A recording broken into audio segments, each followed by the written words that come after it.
नमस्कार, मैं डॉक्टर के और आज आपको मैं doctor Manoj Kumar electro homeopathy से हैं।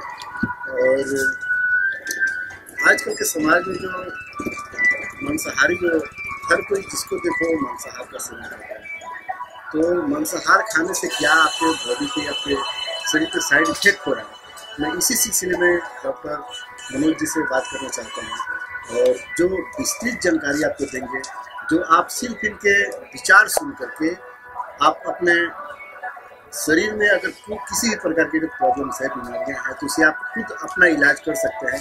तो आइए डॉक्टर मनोज कुमार जी से हम जानना चाहते हैं कि डॉक्टर साहब आप हमारे दर्शकों को ये बताइए कि जो आजकल मांसाहार हर कोई खाना चाहता है, तो इसमें क्या बोलना चाहते हैं? मांसाहार खाने से क्या रियल में कुछ तकलीफ होती है या ऐसा ही खाना पीते के लिए कुछ लोग बोलते हैं?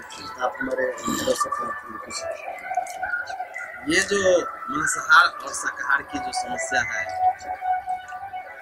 तो इसके पहले हम ये कुछ धार्मिक पहलू रखना चाहेंगे कि मांसाहार मनुष्य जो है वो शाकाहारी है कि मांसाहारी है।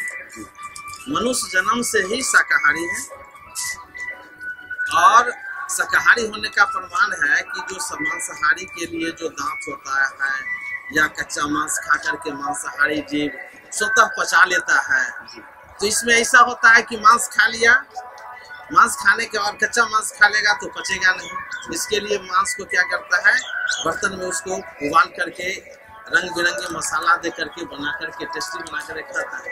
इसका परिणाम क्या होता है कि व्यक्ति रुग्ण हो जाता है।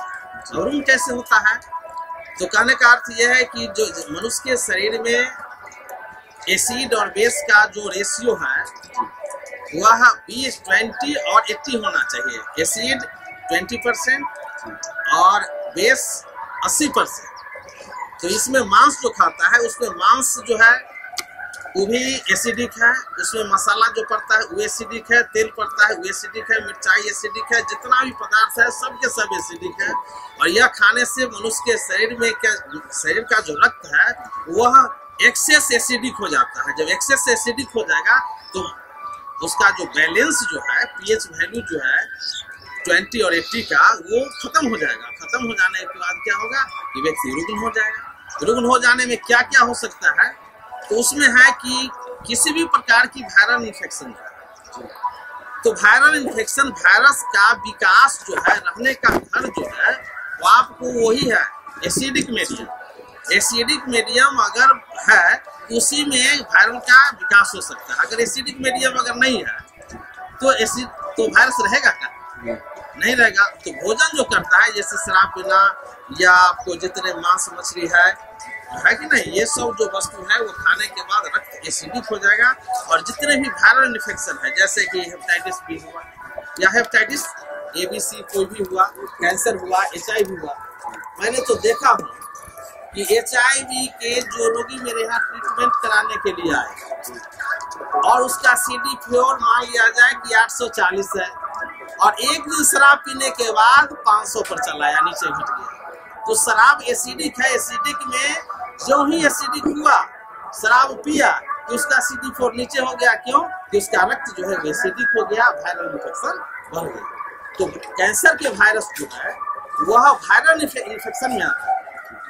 और इसीलिए जितने भी व्यक्ति हैं भोजन इतना न दूषित कर लिए हैं कि उनको कैंसर होना अब स्वाभाविक हो गया है।